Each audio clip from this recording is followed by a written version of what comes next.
आज मैं आप लोगों को सेलेक्टर्स के बारे में बताऊंगा। सेलेक्टर्स के बारे में पहले के वीडियो में एक आध जगह आप लोगों ने सुना होगा। सेलेक्टर वर्ड मैंने यूज़ किया था जिससे पहले के वीडियो आपको बनाए थे कि किस तरह से CSS में जब हम CSS डिफ़ाइन करते हैं तो CSS डिफ़ाइन करते समय हमको किस टाइप के टैग पर हमको CSS अप्लाई करनी है, तो उसके लिए हमें सेलेक्टर का यूज़ करना पड़ता है। ये सेलेक्टर होते क्या हैं तो वो जानना बहुत ज़रूरी है। सेलेक्टर वर्ड तो आपने सुना है पहले वीडियो में, लेकिन उस सेलेक्टर का मतलब क्या है वो भी जानना बहुत ज़रूरी है। इनका यूज़ क्या होता है, ठीक है। तो पहले इसके बारे में थोड़ा सा बताते हैं कि इनका कहाँ कहाँ यूज़ होता है। कि selectors are used only in page style and external style. It is not used in inline style. देखो, सेलेक्टर्स जो हैं वो सिर्फ इन पेज स्टाइल में और एक्सटर्नल स्टाइल में यूज़ होते हैं, इन लाइन स्टाइल में यूज़ नहीं होते हैं। अब ये तो एक लाइन हो गई, लेकिन इस लाइन का मतलब क्या है, अब उससे पहले आप लोग समझें कि क्या मतलब है। देखो, जैसे मान लो एक पेज है, उस एक वेब पेज है, एक वेब पेज में हमने पैराग्राफ टैग यूज़ किए हैं 4 जगह पे, ठीक है। अब अगर हमको हर पैराग्राफ टैग में अलग अलग स्टाइलिंग करनी होगी तो हम उसको इनलाइन स्टाइल के तरीके से करेंगे। वहाँ पर हमको जो भी करना होगा हम उसी वहीं पर उसी में उसके ओपनिंग टैग में, उसी पैराग्राफ के ओपनिंग टैग में जाकर और जो भी हमको CSS अप्लाई करनी होगी अप्लाई कर देंगे, ठीक है। तो वो सीधा सीधा सिंपल तरीका। इनलाइन स्टाइल में सेलेक्टर्स का यूज़ नहीं करते हैं क्योंकि हम उसी जो भी हम जिस टैग पर हमें अप्लाई करना होता है वो सिंगल टैग के लिए इनलाइन स्टाइल जो होती है वो सिंगल टैग के लिए होती है। तो सिंगल टैग्स में सेलेक्टर का कोई रोल नहीं है। क्यों नहीं है वो अभी आपको आगे समझ में आ जाएगा क्यों उसका रोल नहीं है। क्योंकि वहाँ पर हमको डायरेक्टली हम उसी टैग की ओपनिंग टैग में जाकर और वो वहाँ पर CSS अप्लाई कर देते हैं, तो वो पर्टिकुलर टैग के ऊपर वो CSS अप्लाई हो जाती है। जब हम इन पेज की बात करते हैं, इन पेज का मतलब है कि हमको CSS अप्लाई करनी है पूरे पेज पर। अगर एक पेज में 4 पैराग्राफ टैग हैं तो चारों पर वो CSS अप्लाई हो। ऐसे केस में क्या होता है कि सेलेक्टर को हमको हेड टैग में डिफाइन करना होता है, ठीक है।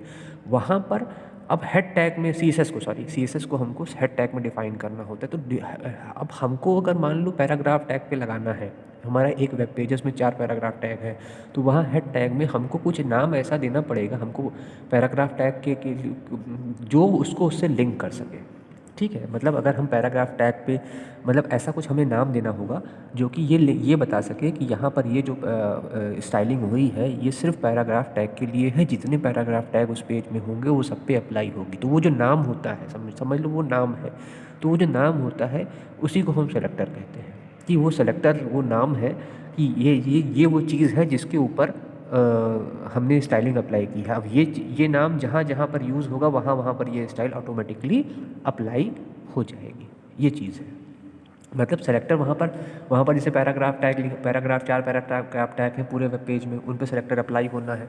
तो उसमें करना क्या है कि वहाँ स्टार्टिंग में ही हम हेड टैग के अंदर जब हम इन पेज वाली स्टाइलिंग करेंगे तो हेड टैग में अंदर हमें वो कुछ इस तरह से कोड लिख देंगे जिससे वो इसको रेफरेंस कर देगा कि ये पैराग्राफ टैग, ये स्टाइलिंग जो है पैराग्राफ टैग पे अप्लाई हुई है और जितने पैराग्राफ टैग हैं ये उन्हीं के ऊपर अप्लाई होगी, ठीक है। थोड़ा सा देखो ये अभी वर्बली समझना थोड़ा मुश्किल है। जब प्रैक्टिकल वीडियो के थ्रू बताएंगे तो आपको इजीली समझ में आएगा, लेकिन अभी थोड़ा सा ऐसे समझ लो कि मतलब वो वहाँ पर एक नाम दे दिया गया है, ठीक है। अब वो नाम सबके लिए कंसिडर है। जैसे मान लो जैसे आप लोग जैसे क्लास होती है, जैसे एक क्लास है, क्लास को डिफाइन कर दिया है क्लास 10th। अब क्लास 10th एक क्लास का नाम है, उस क्लास में जितने बच्चे पढ़ते होंगे वो उस क्लास 10th को बिलोंग करते होंगे। तो दूसरे बच्चे उस क्लास को बिलोंग नहीं करेंगे। अगर कोई मान लो कोई नोटिस आती है कि क्लास 10th स्टूडेंट को नोटिस दी जाती है कि या क्लास 11th स्टूडेंट को नोटिस दी जाती है, इस तरह से कोई नोटिस आती है तो वो नोटिस सिर्फ उन स्टूडेंट्स पे ही अप्लाई होगी, बाकी पे अप्लाई नहीं होगी। तो समझ लो बस ये कुछ ऐसा कॉन्सेप्ट है कि हमने एक नाम दे दिया है हेड टैग में, वो नाम के अंदर हमने कुछ कोड लिख दिया है। अब वो कोड उस नाम से ही रिलेटेड है, वो नाम जहाँ जहाँ यूज़ होगा, वो टैग जहाँ जहाँ यूज़ होगा उसी टैग पर वो कोड अप्लाई होगा, बाकी टैग पर उसका असर नहीं पड़ेगा। सेम यही चीज़ एक्सटर्नल स्टाइल शीट में भी होती है। एक्सटर्नल स्टाइल शीट में क्या है कि भाई इस एक्सटर्नल स्टाइल शीट में पूरी जो भी मतलब हमारी CSS वाला पार्ट है उसकी एक अलग फाइल क्रिएट की जाती है। तो अब वो उस एक्सटर्नल स्टाइल शीट में मान लो हमने पैराग्राफ टैग के लिए कोई CSS लिख दी है, अब वो जहाँ जहाँ हम उस एक्सटर्नल स्टाइल को यूज़ करेंगे ऑटोमेटिकली पैराग्राफ टैग के ऊपर वो चीज़ अप्लाई हो जाएगी। जितने भी टैग मतलब उन्होंने चार अलग अलग टैग है, एक पैराग्राफ टैग है, एक H1 टैग है, एक इमेज टैग है, एक मान लो कोई कोई और टैग है, एंकर टैग है। हमने चारों टैग के लिए एक CSS क्रिएट की है और उसमें वो उस पे नाम दे दिया है कि ये H1 पे अप्लाई होगी, ये इमेज पे अप्लाई होगी, मतलब जो भी कोडिंग उसमें लिख दी है। और फिर हमने उस एक्सटर्नल स्टाइल शीट को अपने वेब पेज के अंदर इंक्लूड कर दिया है। तो जहाँ जहाँ पर भी वो पैराग्राफ टैग यूज़ होगा वहाँ वहाँ पर उसमें वो अप्लाई हो जाएगी। ठीक है, तो ये सेलेक्टर जो है समझो एक नाम है, उस नाम के साथ कुछ कोड जुड़ा हुआ है, जहाँ जहाँ वो नाम यूज़ होगा वहाँ वहाँ कोड वो अप्लाई हो जाता है। ठीक है, तो थोड़ा सा है, मतलब इतना डिफिकल्ट नहीं है, समझ सकते हो आप कि वो जैसे क्लास टेंथ है तो क्लास टेंथ के लिए जो रूल एप्लीकेबल होगा वो रूल बनाया जाएगा, तो वो रूल क्लास टेंथ के हर बच्चे के ऊपर एप्लीकेबल होगा। ये समझ लो, क्लास टेंथ एक नाम है, एक क्लास का नाम है क्लास टेंथ। अब उस क्लास टेंथ के लिए एक रूल बनाया गया, ठीक है। अब वो रूल बनाया गया कि क्लास टेंथ के बच्चे बोर्ड का एग्जाम देंगे, वो स्कूल में एग्जाम नहीं देंगे, तो वो रूल हर उस क्लास टेंथ के बच्चे पे एप्लीकेबल होगा जो किसी भी स्कूल में पढ़ता होगा, चाहे वो CBSE बोर्ड का हो, चाहे वो ICSE बोर्ड का हो, चाहे वो UV बोर्ड का हो, किसी भी उनको बोर्ड एग्जाम देना है, वो होम एग्जाम दे के पास नहीं हो सकते। तो ये एक समझो एक इस तरह से है। तो क्लास टेंथ में जो बच्चे उस समय होंगे उन पे वो रूल अप्लाई होगा। तो वैसे ही है कि एक नाम दे दिया गया है, वो नाम एक पर्टिकुलर टैग के लिए दे दिया गया। अब वो टैग जितनी बार यूज़ होगा उन सारे टैग पर वो प्रॉपर्टीज़ ऑटोमेटिकली अपने आप से एप्लीकेबल होगी। ठीक है, सेलेक्टर के अपने 3 टाइप होते हैं। यहाँ पर है by tag name, class name और ID। ठीक है, ये क्या है, मतलब ये 3 टाइप से हम सेलेक्टर को डिफाइन कर सकते हैं। ऐसा कोई वो नहीं है कि मतलब कोई कंपल्शन नहीं है, लेकिन मतलब एक ये फैसिलिटीज़ है, मतलब 3 तरह से हम इसको अलग अलग कि टैग नेम से भी डिफाइन कर सकते हैं, क्लास नेम से भी कर सकते हैं, ID से भी कर सकते हैं। इनका मतलब क्या है वो भी आगे आप लोगों को बताते हैं किस तरीके से इनको अलग अलग कैसे किस तरीके से हम यूज़ करते हैं और कैसे कैसे इसको अप्लाई करते हैं। देखिए यहाँ पर जैसे मैंने एक एग्जाम्पल लिखा हुआ है H1, फिर यहाँ पर करली ब्रैकेट में कलर रेड है और फॉन्ट साइज़ है वो 15 पिक्सल्स है। तो यहाँ पर ये चीज़ है कि ये जो H1 है, ये H1 डिफाइन ये कर रहा है कि इसकी डेफिनेशन पहले आप लोग सुन लें। If you use the tag name while defining selector then it is called tag name selector. अगर हम किसी टैग का नाम यूज़ करते हैं, सेलेक्टर डिफाइन करते हैं, यहाँ पर ये सेलेक्टर डिफाइन है, ये सेलेक्टर है, ये H1 जो है वो सेलेक्टर है, लेकिन H1 जो है वो H1 का हमारा एक टैग नेम है। यहाँ पर H1 टैग नहीं है ये। अगर ये एंगुलर ब्रैकेट के अंदर होता जो टैग्स में यूज़ किए जाते हैं तो ये टैग होता, ये टैग नहीं है। यहाँ H1 एक नाम है और ये एक टैग के नाम से, ये H1 एक सेलेक्टर है और ये एक टैग के नाम से, उस टैग का नाम है H1 एक टैग होता है, लेकिन यहाँ पर H1 जो है वो एक सेलेक्टर का नाम है। यहाँ टैग के नाम से जब हम सेलेक्टर डिफाइन करते हैं तो उसको टैग नेम सेलेक्टर कहते हैं। ठीक है, if we use the tag name while defining selector then it is called tag name selector. It is applicable for that tag either it is used many time और on that web page. Here H1 is a tag name selector, it is applicable for H1 in the particular page. ठीक है, यहाँ पर ये H1 जो है वो एक टैग नेम सेलेक्टर है, एक टैग का नाम है वही, और ये सेलेक्टर डिफाइन हुआ है। इसके अंदर जो भी प्रॉपर्टी हमने डिफाइन की है वो सारी प्रॉपर्टी उस पेज में जितने भी बार H1 यूज़ होगा उन सब पे लगेंगी। यहाँ पर जितनी बार जिस भी पेज पे हम ये डिफाइन कर देंगे, मतलब मान लो एक पेज हमने बनाया है, उस पेज के हेड टैग में हमने ये कोड लिख दिया है, तो उस पेज में जितने H1 होंगे सब पर ये अप्लाई हो जाएगा। ठीक है, यहाँ सीधे सीधे टैग के नाम से है कि ये H1 नाम का टैग है, ये H1 जो है ये एक सेलेक्टर है और ये H1 टैग के ऊपर अप्लाई होगा। जहाँ जहाँ H1 अप्लाई होगा वहाँ वहाँ पर इसका यूज होगा, बाकी टैग पे इसका कोई असर नहीं पड़ेगा। ठीक है, it is applicable for that tag either it is, अगर वो टैग उस टैग के लिए अप्लाई है चाहे वो कितनी बार भी उस पेज में यूज़ हुआ हो, मतलब H1 का चाहे 20 बार यूज़ हुआ हो, लेकिन ये उस पूरे पे काम करेगा। ठीक है, तो यहाँ ये जब हम टैग के नाम से सेलेक्टर डिफाइन करते हैं तो वैसे हालांकि इस नाम से करना आसान भी होता है कि हमें यहाँ क्लियर, वो वेब पेज से क्लियर हो जाता है कि ये जो अगर हम टैग के नाम से सेलेक्टर डिफाइन कर रहे हैं तो ये चीज़ क्लियर हो जाती है कि वो जो ये जो हमने कोड लिखा है ये किसके लिए एप्लीकेबल है। मैं एक बार फिर से आपको बता दूँ, यहाँ H1 टैग नहीं है, ये H1 एक सेलेक्टर का नाम है। हाँ, ये H1 एक टैग तब होता जब ये एंगुलर ब्रैकेट के अंदर लिखा जाता। ठीक है, ये सिर्फ ये सेलेक्टर का नाम है H1, और ये H1 जो टैग्स होंगे, जो जहाँ पर भी ये कोड लिखा जाएगा, जितने H1 टैग उस पेज में यूज़ होंगे सबके ऊपर एप्लीकेबल होगा।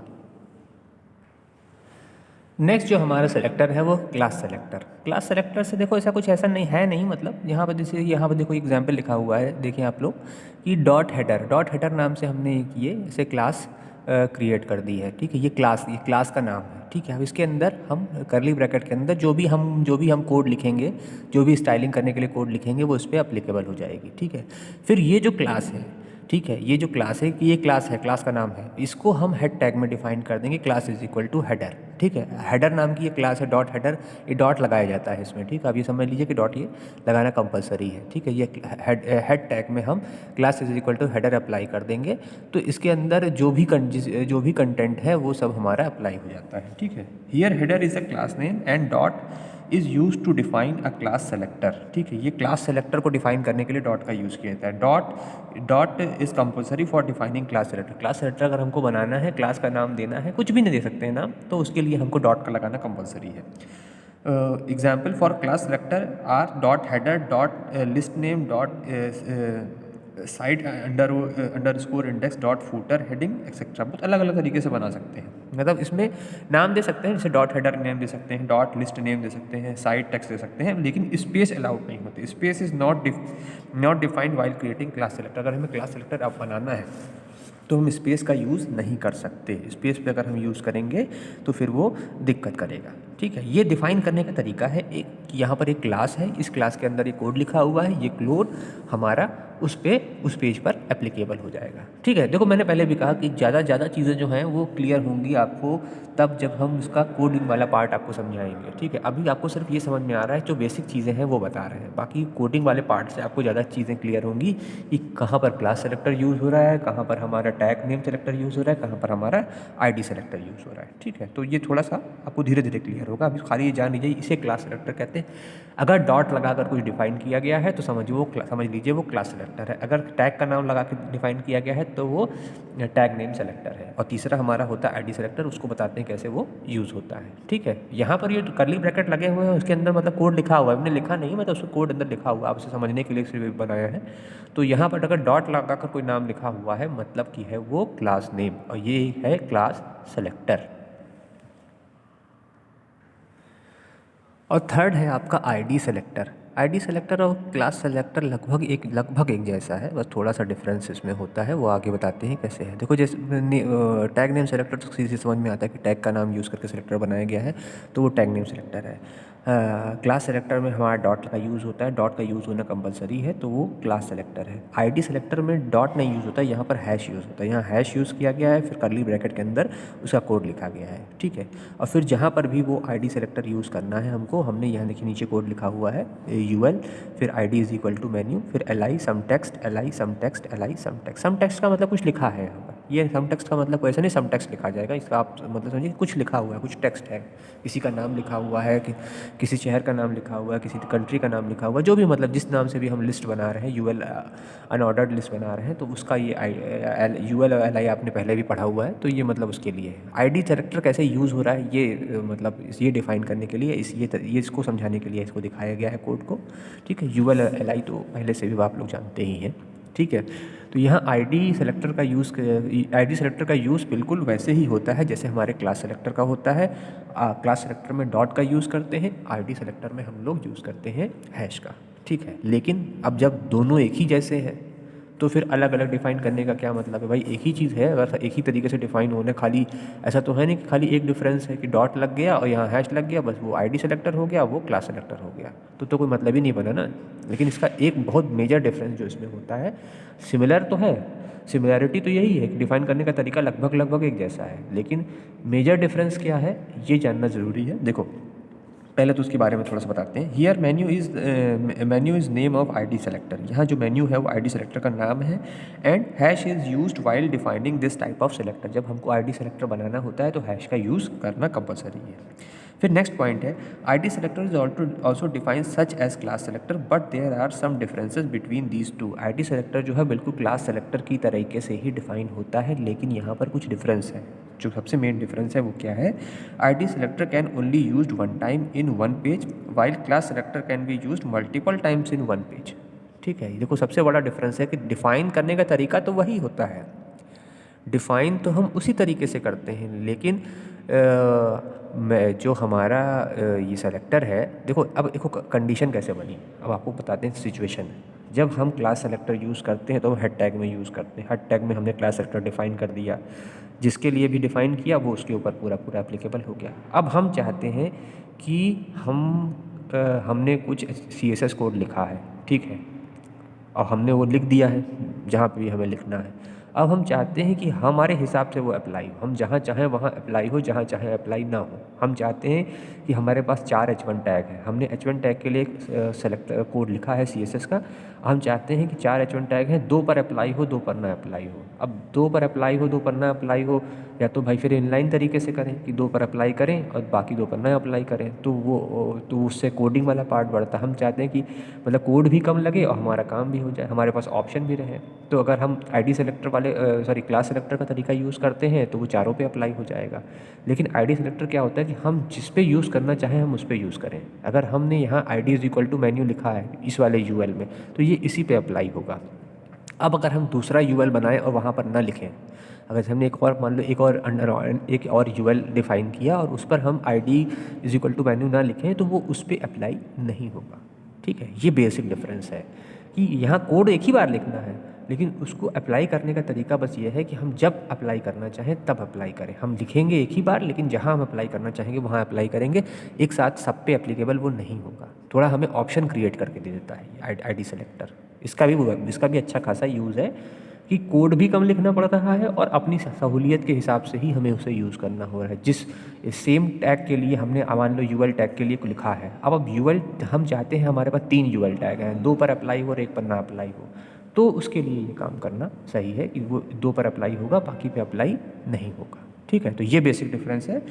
ये ID selector can only use one time in one page, while class selector can be use class selector को हम मल्टीपल टाइम यूज़ कर सकते हैं, लेकिन ID सेलेक्टर को हम जितना चाहें उतना बार यूज़ कर सकते हैं। उसको बार बार हम यूज़ नहीं कर सकते और ना ही उसकी हमें कोई ज़रूरत होती है, ठीक है। तो मुझे लगता है लगभग आप लोगों को थोड़ा बहुत कॉन्सेप्ट इसका समझ में आ गया होगा। बाकी का कॉन्सेप्ट जो है वो जब प्रोग्रामिंग वाले वीडियो बनाएंगे तो उससे ज़्यादा चीज़ें क्लियर हो जाएंगी। Okay, thank you.